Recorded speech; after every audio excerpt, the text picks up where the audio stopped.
Assalamualaikum warahmatullahi wabarakatuh.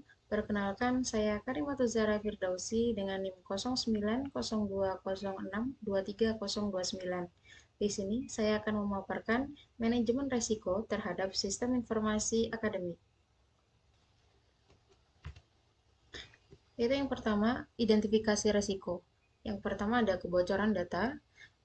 Data di sini mencakup data mahasiswa, dosen, serta kampus, seperti biodata, nilai, dan juga transkrip. Kemudian yang kedua ada akses ilegal. Akses ilegal atau penyalahgunaan akun seperti login menggunakan akun orang lain.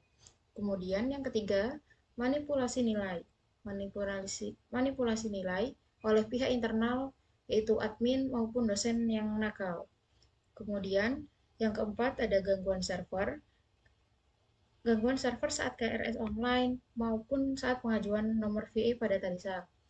Kemudian yang kelima ada kehilangan data akibat kegagalan backup atau serangan malware maupun ransomware. Kemudian selanjutnya ada analisis risiko.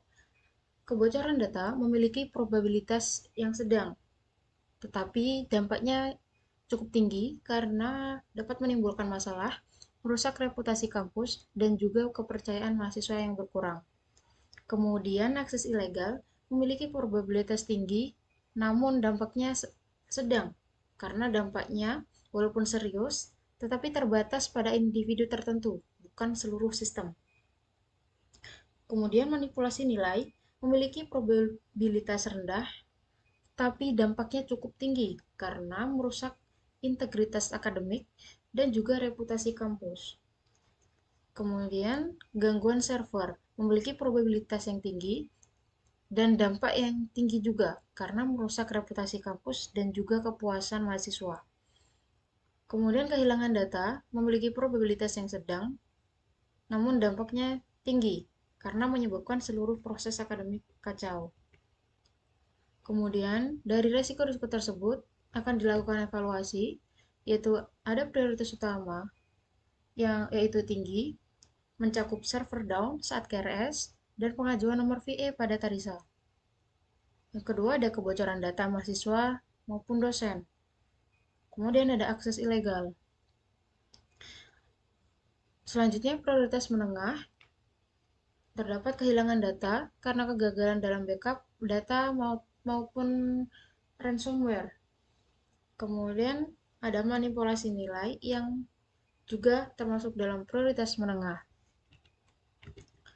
Kemudian penanganan risiko tersebut. Yang pertama, kebocoran data dapat dikurangi dengan menerapkan enkripsi database, pengontrolan akses, serta audit log. Kemudian akses ilegal dapat dikurangi dengan menerapkan 2FA, menggunakan password yang rumit atau ketat, dan juga pendeteksian anomali login.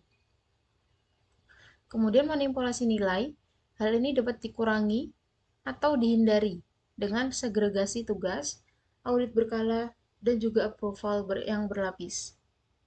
Kemudian server down dapat dikurangi dengan load balancing, penambahan kapasitas server, dan juga penggunaan anti-DDoS. Yang selanjutnya ada kehilangan data dapat dikurangi atau ditransfer dengan backup yang berkala. Kemudian membuat replika cloud serta menggunakan asuransi cyber jika memungkinkan. Kemudian dari risiko-risiko tersebut dilakukan monitoring dan review agar risiko-risiko ini dapat berkurang. Risiko kebocoran data dapat dipantau lewat log access, database, dan alert aktivitas yang mencurigakan. Reviewnya dapat dilakukan melalui audit keamanan tiap semester dan evaluasi pasca insiden untuk perbaikan kontrol. Kemudian akses ilegal akun dimonitoring dengan deteksi login mencurigakan dan pemantauan IP. Kemudian reviewnya dilakukan lewat evaluasi kebijakan password dan 2FA tiap awal semester serta audit insiden login ilegal.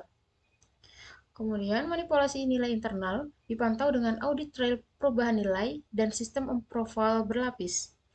Reviewnya dilakukan lewat audit akademik tiap akhir semester dan investigasi bila ada anomali. Selanjutnya, server down saat KRS dimonitoring dengan pemantauan beban server real-time dan alert otomatis. Reviewnya dilakukan lewat stress test sebelum KRS serta evaluasi downtime pasca insiden. Yang terakhir, kehilangan data dapat dipantau lewat verifikasi log, backup, dan IDS atau IPS. Reviewnya dilakukan lewat uji coba restore data berkala serta evaluasi prosedur disaster recovery tahunan. Kemudian yang terakhir, ada komunikasi dan dokumentasi. Pihak yang dilibatkan yaitu tim IT kampus, admin server, developer, dan juga keamanan. Kemudian ada bagian akademik yaitu dosen dan operator nilai. Kemudian yang ketiga, bagian keuangan untuk data pembayaran. Selanjutnya ada pimpinan kampus yaitu rektor untuk pengambilan keputusan yang strategis. Yang terakhir, mahasiswa sebagai pengguna terutama untuk awareness keamanan. Kemudian untuk dokumentasinya, laporan risiko disimpan dalam dokumen manajemen risiko kampus. Kemudian semua insiden dicatat di log keamanan dan insiden report. Yang terakhir, hasil monitoring dibahas dalam rapat IT dan manajemen kampus secara rutin. Mungkin cukup itu yang bisa saya sampaikan. Kurang lebihnya saya mohon maaf. Wassalamualaikum warahmatullahi wabarakatuh.